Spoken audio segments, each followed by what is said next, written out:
Thank you for partnering with us. The county government of Meru is ready and willing to be able to do what we can to ensure that we keep our partners in the loop of all the business that we do, especially in matters of climate change.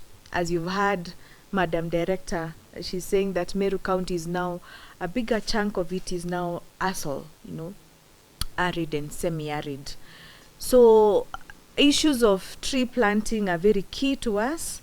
Issues of afforestation are very key to us. When you indulge the small children in tree planting, then you're growing values of small children at a very early age. You're instilling good values of ensuring that our climate in future will be well taken care of. And the future begins now, and the future of those small children, it begins as they grow. And when you teach small kids of how to do something when they are young, they'll never depart from it. So thank you, and we encourage and we are grateful to GGI for the partnership that you have given us. We encourage that you give us more seedlings. We want to ensure that Meru County becomes the green county that we were. We are a food basket.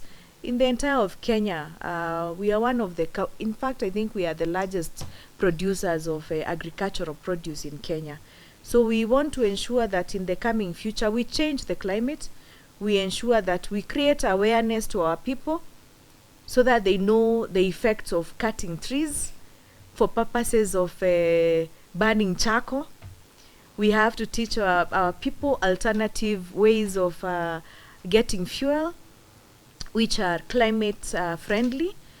And also we have to ensure that our people know the importance of planting trees.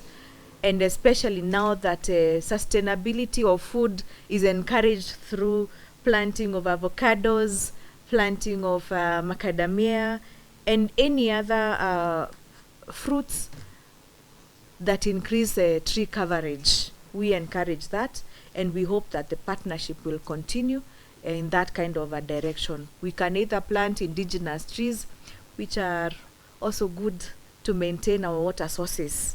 Remember, the reason why Meru is becoming an ASO for the larger part is because of we have dried up our water sources. So let us ensure that we create awareness to our people for purposes of conserving our water sources. One of the SDGs that we have is the issue of zero hunger.